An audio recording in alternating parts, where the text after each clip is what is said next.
누군가의 죽음이 석연치 않을 때 의료에서는 부검을 실시하여 그 죽음의 원인을 규명합니다. 유가족들의 마음에는 불편함이 있지만 그럼에도 정확한 사인을 규명하기 위해서는 꼭 필요한 상황도 있습니다. 소아시아 7교회에 주신 주님의 요한계시록의 말씀들은 당시에 있었던 교회에 대한 영적인 부검과 같이 느껴집니다. 비단 7교회만 이런 말씀을 해당될까라고 생각하면 그렇지 않습니다. 지구상의 모든 교회들을 제비 뽑아서 7교회의 교회로 선택한다면 어떤 모습일까 생각해 보면 저는 이 7교회의 모습과 별반 다르지 않을 것이다 생각합니다. 7교회 주시는 주님의 각 교회에 주시는 말씀을 오늘 이 시대에도, 그 시대만이 아니라 오늘 이 시대에도 우리에게 해당되는 중요한 말씀입니다. 특별히 오늘 7교회 중 5번째 교회인 4대 교회에 주신 말씀은 더더욱 죽은 교회를 부검하시는 그러한 주님의 음성으로 들립니다. 우리 미국식 대학원 중심의 신학교를 세미너리라고 부릅니다. 세올로지컬 세미너리. 신학 다니면서 그 메마른 어떤 신학에 사로잡힌 그러한 모습, 생명력을 잃어버리는 그런 모습, 복음과 진리에서 때로 떠나는 세미나리를 가리켜 다른 영어 단어로 세미나리가 아니라 세미터리다 이렇게 부르기도 합니다. 그처럼 때로 우리가 몸담고 있는 공동체, 그런 기관들이 죽어가고 있는 영적 무덤처럼 그렇게 되어갈 수도 있다는 것이죠. 그래서 사도교회에 주시는 이 말씀이 우리에게 너무나 중요한 말씀입니다. 이제 지도를 통해 보시면 소아시아 7교회가 순차적으로 우리가 살펴보고 있죠. 반모섬에서 요한이 이 계시를 받고 에베소에서 시작해가지고 북쪽으로 올라가서 동남쪽으로 이렇게 내려오고 있죠. 4대는 그 5번째 교회입니다. 두아디라로부터는 동남 방향으로 50km, 좌측에 있었던 서머나 교회로부터는 내륙적으로 80km 정도입니다. 보시면 4대 교회 옆으로 이렇게 긴 강이 흐르고 있지 않습니까? 이 강이 흐르는 계곡은 비옥한 땅이며 그러므로 풍부한 자원이 있었던 그런 지역이죠. 이 사데라는 도시는 주전 1200년에 리디아라는 왕국의 수도였고 주전 7세기, 6세기에 이르러서 전성기를 이루었던 도시입니다. 사금이 많이 나서 금이 나니까 아주 풍부한 그러한 지역이죠. 7세기에는 그 금과 은으로 합금되어 만든 주화도 만들어진 그런 도시라고 합니다. 당시 지역이 많이 우상 신전들이 많았던 시대여서 사대에도 그런 신전들이 있었습니다. 근데 에베소에서 유행하던 이 아데미 신전, 풍요와 다산의 신이라고 하던, 그래서 이 작은 소형 신상도 많이 만들어 팔았던 지역이라고 했죠. 아데미 신전이 에베소에 많았지만 가장 큰 신전이 이 4대 지역에 있었고 아테네 파르테논 신전이 2배 크기의 웅장한 신전이 있었다고 합니다. 요즘 우리가 체육관, 진네지움이라고 하는 그런 체육관과 교육을 같이 할 수 있는 그런 복합 건물도 그 당시에 있었다는 거죠. 그러니까 그 당시에 이런 건축물들을 보면 그 사회가 얼마나 부유했는가, 얼마나 강성했는가, 얼마나 발달했는가를 알 수가 있습니다. 그런 그 사회가 이제 점점 멸망을 향해 가죠. 페르시아의 왕에 의해서 또 그리스 로마 시대를 거치면서 여러 번 점령을 당하면서 한때 사람들에게 부러움의 대상, 존경의 대상이 되었던 그 도시가 점점 쇠퇴하였고 AD 17년에 지진이 일어나서 결정적으로 초토화되는데 로마 황제에 의해서 다시 재건이 되었지만 예전의 영광은 되찾지 못했습니다. 결국 지금에는 이런 유적밖에 남지 않는, 아무도 살지 않는 그런 지역이 되었죠. 이런 남아있는 유적지를 보면 그 당시에 그 도시가 얼마나 건물 하나하나가 웅장하고 또 부유했는가를 보여주기도 합니다. 공교롭게도 이 소아시아 7교회 중에서 가장 책망을 많이 받은 두 교회가 이 사대 교회와 또 다음에 살펴볼 라오디게아 교회입니다. 그런데 이 두 교회가 있었던 두 도시, 사대와 라오디게아 도시, 두 도시 모두가 다 지금은 아무도 살지 않는 그러한 지역이 되었다는 것. 우연일까요? 결코 우연이 아닙니다. 교회가 그 시대에 영적으로 하나님 앞에 책망받을 수밖에 없고 칭찬할 것이 없는 그러한 교회 공동체가 있었던 지역이 세상에서 소멸되었다.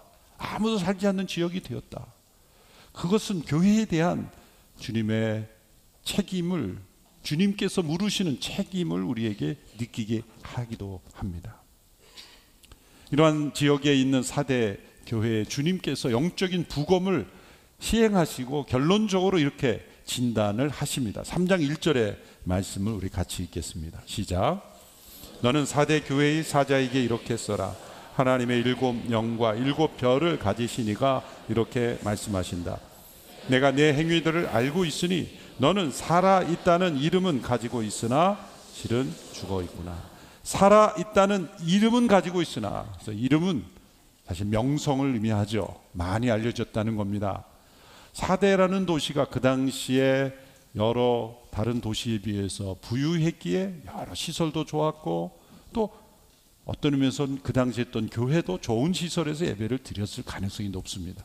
많은 사람들이 모였을 것이고, 또 다른 지역이 볼 때는 사대 교회는 정말 살아있구나 라고 부러워할 만한 그러한 모습이 있었다는 것이죠. 그러나 주님이 내리신 진단은 달랐습니다. 살아있다는 이름은 있으나 실상은 죽어있다. 사대교회가 이 편지를 받았을 때 얼마나 당황했고 놀랬을까 우리는 상상해 볼 수 있습니다. 또 다른 6개 교회도 아니 우리가 생각하는 사대교회는 늘 부러운 교회요, 우리도 그렇게 됐으면 좋겠다라고 생각을 했는데 주님의 판단은 죽어있다라는 평가를 받았으니 얼마나 모두가 당황했을까요? 이 사대교회에 주시는 주님의 음성은 오늘 이 시대에 우리 한국교회에 주시는 음성이기도 합니다. 원산과 평양에서 있었던 대부흥운동으로 이제 한반도 전역에 복음이 전해지고 많은 교회가 세워지고 또 많은 예배당이 세워져 있고 많은 사역들, 활동들이 있고 선교사도 많이 파송하는 교회로 성장했습니다. 세계 교회 역사에서 유례없는 성장이죠. 한국교회의, 한국 사회의 경제적 성장과 더불어서 한국교회의 성장은 세계 교회 역사에서 늘 거론되기도 합니다. 세계에서 가장 큰 교회들, 시설들, 많은 선교사역들, 그러므로 다른 나라 교회들이 볼 때는 늘 부러움의 대상입니다. 한국교회는 살아있구나 라는 평가를 하기도 합니다. 그러나 이 말씀 앞에 우리가 설 때 주님이 보시는 평가는 다를 수 있지 않을까? 과연 우리는 살아있다는 이름에 합당하게 살아있는 교회인가? 어쩌면 주님 보시기에는 살아있다는 이름은 가졌으나 죽어있는 교회가 아닌가? 교회가 사회적 신뢰도를 받지 못하고 위선적인 사람들이 모인 곳이라는 평가를 받는다면 주님이 보실 때는 살아있다는 이름은 가졌으나 죽어있다라는 평가를 받으면 어떻게 할 것인가? 두려움을 가지고 이 말씀을 들어야 합니다. 아니, 그 말씀으로 받아야 합니다. 우리 온누리교회도 적용해야 합니다.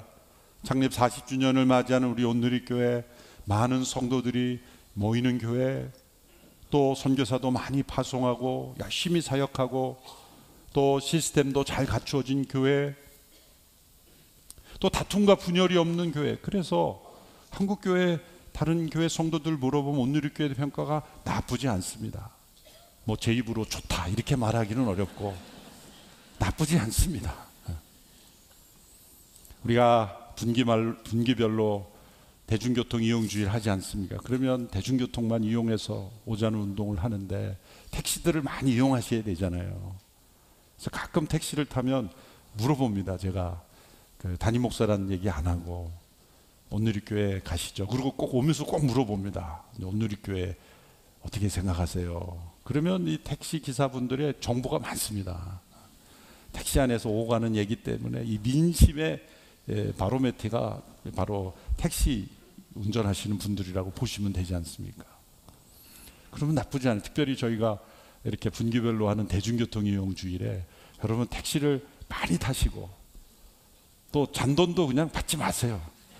물론 카드로 결제하면 그게 안 되지만은 어떤 분은 이렇게 택시 타고 오시면 기사분 아저씨 이렇게 계속 1시간 반 2시간 이렇게 메타기를 돌리면 얼마 나옵니까? 제가 드릴 테니까 여기서 쉬시고 저하고 같이 예배 끝나고 같이 가시죠. 뭐 그렇게 또 인도하는 분도 있고 또 이렇게 대기하는 택시 분들이 있으면 우리 권사님들이 또 과일도 드리고 음료도 드리고 그렇게 섬김을 하니까 좋아하시는 거예요. 그 얘기를 하시면서 매주 했으면 좋겠다는 거예요. 매주.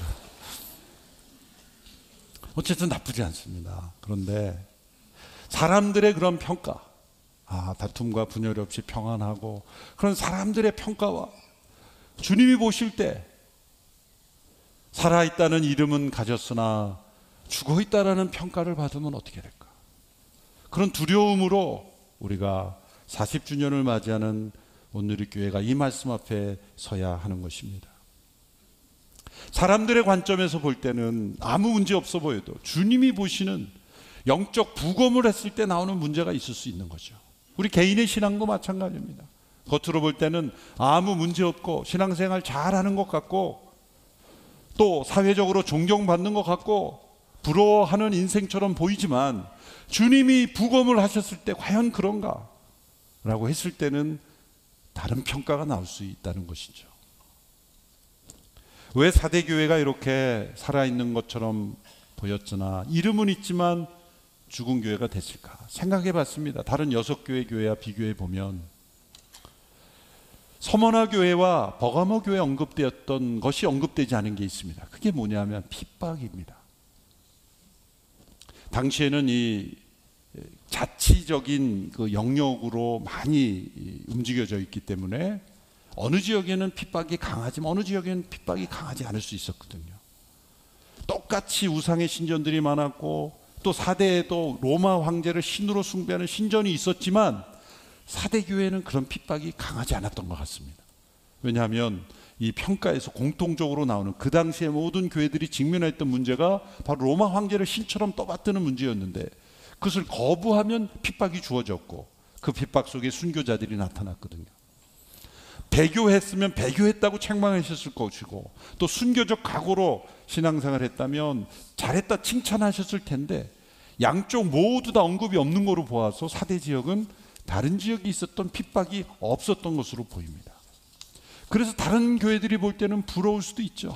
자유롭게 저렇게 신앙생활 하는 것을 보니 참 부럽다라고 말할 수가 있죠. 지금도 이슬람권 공산권에 있는 여러 교회들 성도들은 한국이 얼마나 부러워합니까? 자유롭게 예배드리고 이렇게 모일 수 있다는 게 우리는 당연한 거로 생각하지만 그런 핍박 속에 있는 교회들은 하나하나가 축복입니다. 사대교회가 그런 교회일 수 있었다는 거죠. 그래서 더 잘 모일 수 있었고 자유롭게 신앙생활 할 수 있었지만 도리어 핍박 속에 있는 교회가 갖지 못했던 것은 바로 순교적 신앙이었습니다. 죽음을 각오하고 믿는 신앙. 복음이 이 땅에 들어올 때 우리 조상들은 예수 믿는다는 것은 곧 집안에서 쫓겨나는 것이요 사회로부터 버림받는 것이요 때로는 죽을 수도 있는 희생이었습니다.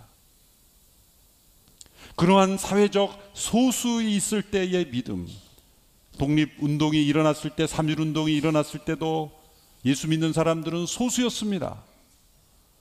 그러나 그들은 그러한 사회적 압박과 핍박 속에서 예수님을 바르게 믿어서 오히려 영향력을 미칠 수가 있었습니다. 그런데 교회는 많아졌고 성도들은 많아졌지만 어쩌면 우리는 사회적 영향력을 도리어 잃어가고 있는 이유는 무엇일까? 사대교회처럼 도리어 핍박이 없었기 때문이죠. 지구상에 있는 교회 중에서 사대교회처럼 죽어가는 교회를 뽑은다고 한다면 대부분 다 자유롭게 예수 믿을 수 있는 사회일 겁니다.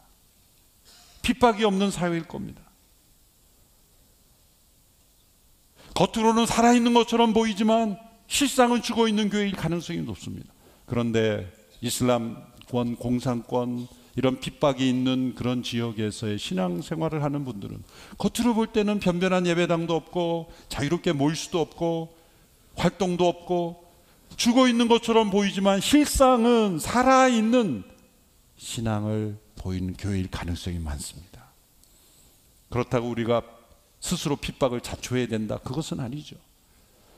핍박이 없어도 마치 핍박이 있는 것처럼 그러한 살아있는 신앙을 우리가 살지 않으면 사대교회처럼 된다는 것입니다.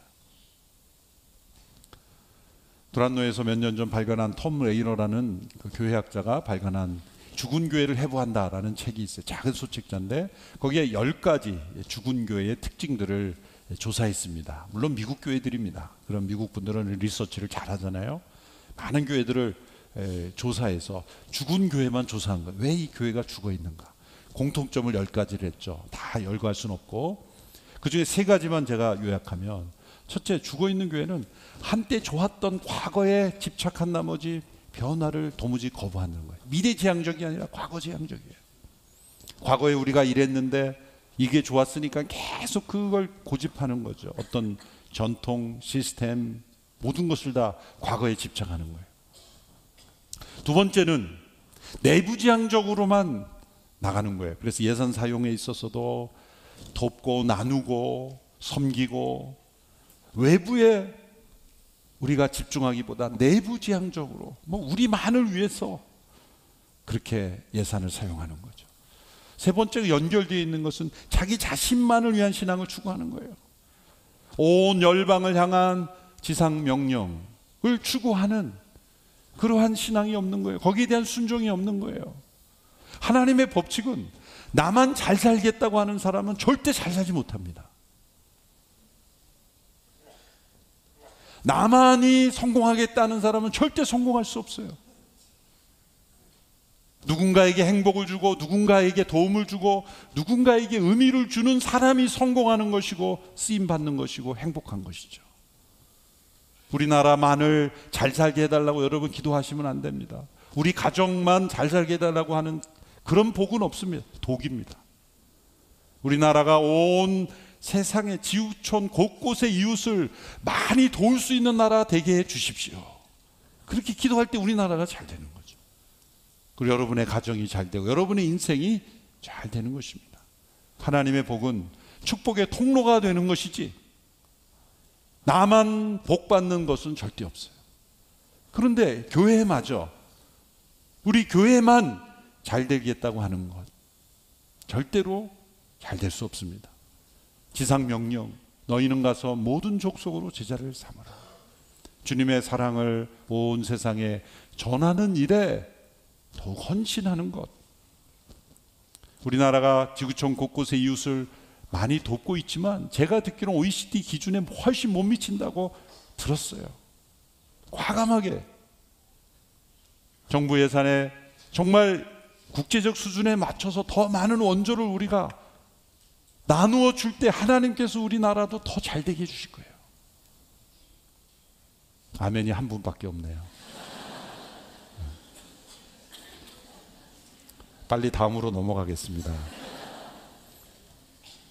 살아있다는 이름은 가지고 있으나 실은 죽어있다 라는 이 말씀은 주님이 어떤 분이라는 설명을 요한계시록 앞부분에 했는데 그것과 정반대되는 말씀이에요. 보시면 1장 18절과 2장 8절에 보면 주님이 당신을 어떻게 소개하셨는지를 보십시오. 1장 18절 시작.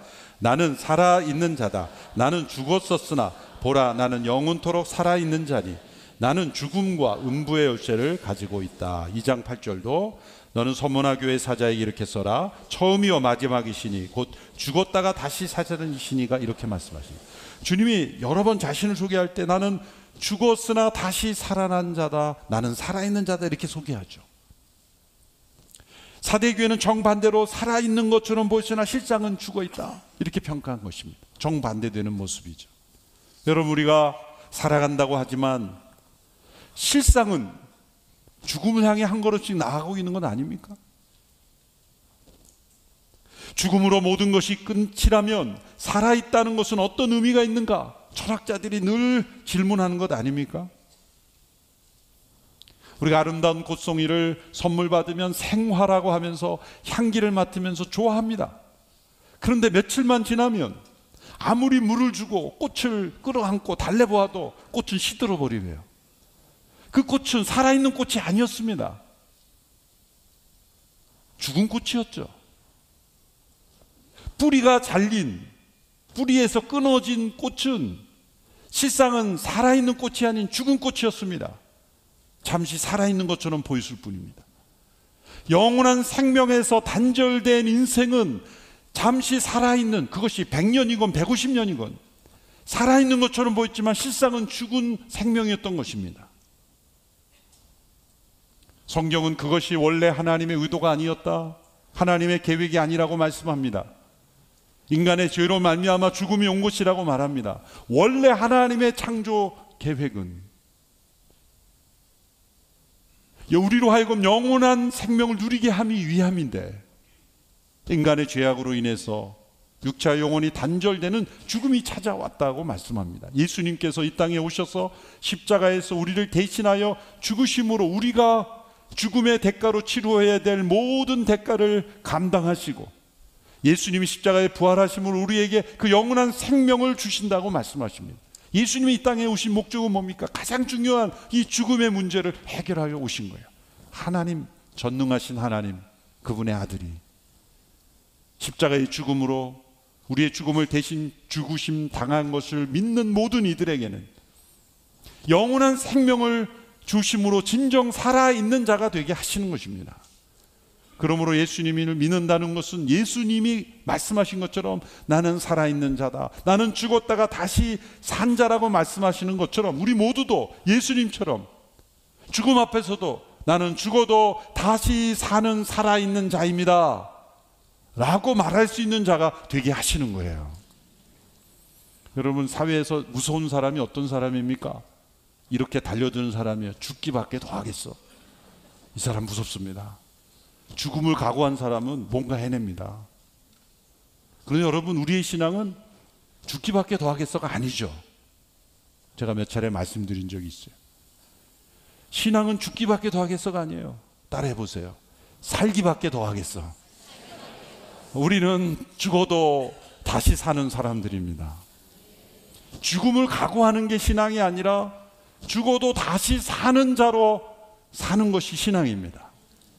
예수님 말씀하신 것처럼 나는 살아있는 자다, 죽었었으나 다시 산 주님처럼 언젠가 육신의 죽음을 경험할지라도 우리는 부활의 생명으로 다시 살 줄을 믿기에 그 믿음으로 지금 살아간다면 살기밖에 더 하겠어? 여러분, 죽기밖에 더 하겠어와 살기밖에 더 하겠어 싸우면 누가 이길까요? 살기밖에 더 하겠어가 이깁니다. 그러니 세상을 이길 수 있는 거예요. 세상을 넘어설 수가 있는 것입니다. 이렇게 영원한 생명을 가진 자로 살아있는 자가 되었다면 이제 사대교회가 같이 죽어있는 신앙이 아닌 살아있는 신앙으로 어떻게 살 것인가, 2절 3절에서 이렇게 말씀하고 있습니다. 2절 3절 같이 함께 읽겠습니다. 시작. 너는 깨어서 죽어가는 남은 것들을 굳건히 하여라. 나는 내 행위들이 하나님 앞에 온전케 된 것을 찾지 못했다. 그러므로 너는 어떻게 받고 들었는지 기억해 순종하고 회개하여라. 만일 내가 깨어있지 않으면 내가 도둑같이 올 것이니 내가 어느 때 내게 올지 내가 결코 알지 못할 것이다. 살아있는 신앙의 첫 번째 특징은 깨어있음입니다. 반대는 잠자는 거죠. 잠자는 거는 무감각하다는 겁니다. 죽음의 문화가 이 세상을 휩쓸어도, 또 죽음으로 나를 몰아가도 무감각한 채 그냥 휩쓸려가는 인생이 아니라는 거죠. 살아있는 생명은 반응합니다. 그리고 우리 몸 안에 독이 들어오면 우리 몸은 깨어 있어서 반응하죠. 거부합니다. 상한 음식을 먹으면 반드시 토하게 되어 있는 거예요. 이게 깨어 있다는 거죠. 여러분, 진리가 아닌 거짓이 들어오고 또한 죽음의 문화가 우리의 삶을 뒤집어 엎어도 가만히 있다면 그것은 잠들어 있는 거죠. 살아있는 신앙은 깨어 있습니다.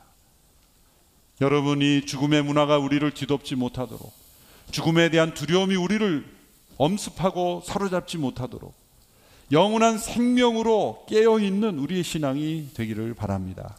두 번째는 진정성입니다. 진정성. 위선과 가식이 없는 진실된 마음. 그것은 사람의 시선을 의식하기보다 하나님의 시선을 더 의식하는 것입니다. 지난 주간 며칠 동안 여러 담임 목사님들과 세미나가 있었는데요, 온누리교회에 있다가 담임으로 가실 몇 분도 함께 만났습니다. 교제하는 시간에 교회를 바꿔가고 싶은데 안 되는 것 중에 하나, 장벽이 돼 있는 게 뭐냐면, 온누리교회에서는 당연하다고 여겼는데 그렇지 않은 부분이 뭐냐면 이 주보에 헌금자 명단이 나오는 거죠. 온누리교회만 추석하신 분은 무슨 얘기인지 잘 모르겠지만, 예전에 우리 어렸을 때 교회 보면 헌금 명단이 주보에 이렇게 나옵니다. 사실 원래 그 의도는 오늘날처럼 온라인이라든지 투명한 시스템이 잘 되지 않은 시대에는 영수증처럼 헌금이 잘 수납되었습니다 라고 확인으로 이렇게 주보에 기재를 한 거죠. 그런데 교인 성도 수가 늘어나고 그랬는데 이 이름을 한 면에 다 쓸 수가 없잖아요. 어느 교회 보면 한 두 면이 다 헌금자 명단으로 이렇게 나와 있어요. 본래 목적이 분명히 있습니다만은 이제는 그것 외에도 홈페이지라든지 또 요즘 기부금 영수증 발급이 여러 가지 헌금을 제대로 됐는지 확인할 수 있는 채널이 많음에도 불구하고 꼭 주보에 그게 나와야 되는가라는 건 이제 다른 문제가 되었죠. 그런데도 계속해서 낼 때 부작용이 있습니다. 그거는 내 이름이 안 나오면 사람들이 알 텐데라고 사람을 자꾸 의식하게 되죠. 또 자기 이름만 보면 되는데 또 다른 사람을 샅샅이 찾는 사람이 있어요. 누가 헌금 냈나 안 됐나, 그걸 또 의식하게 되고, 그러니 헌금을 누가 냈냐 안 냈냐 이걸 보고 정말 신앙생활을 한다면 과연 진정성 있는 헌금인가? 하용조 목사님 온누리교회를 시작하실 때부터 이 부분을 정말 진지하게 다뤄서 헌금 시간이 없잖아요. 바구니 돌리는 것 자체도 의식할 수 있잖아요. 바구니도 돌리지 말자. 하나님 보시기에 각자가 자발적으로 하자.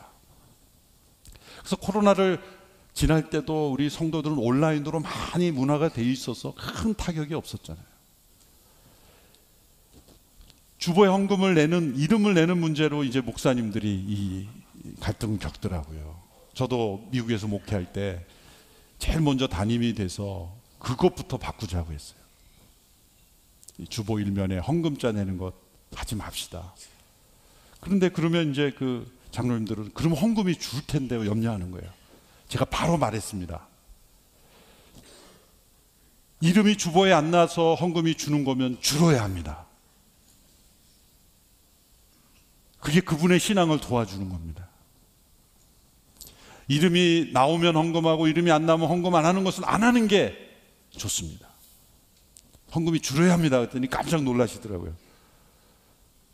그런데 결국 줄었습니까? 안 줍니다. 성도들은 오히려 그 진정성 있는 것을 더 사모합니다. 앞서 말씀드린 목사님 중에 한 분도 그 교회에 부임해서 그거부터 바꿉시다 그랬을 때 반대가 있었죠. 그런데 결론은 보니까 1년을 지나고 보니까 헌금이 줄지 않고 도리어 늘었다는 거죠. 진정성 있는 신앙을 하나님께서 반드시 축복하신다는 거죠. 저는 우리 온누리교회 성도들이 이렇게 사람 의식하지 않고 하나님 앞에서 진정성 있게 신앙생활하는 많은 모습들, 담임 목사가 알아주나 알아주지 않는가, 이름이 나오나 안 나오나 정말 은밀하게 하나님 앞에 섬기는 그 모습을 하나님께서 정말 귀하게 보시리라고 믿습니다. 세 번째 살아있는 신앙은 순결입니다. 사대교회의 죽음은 바로 더러움이었습니다.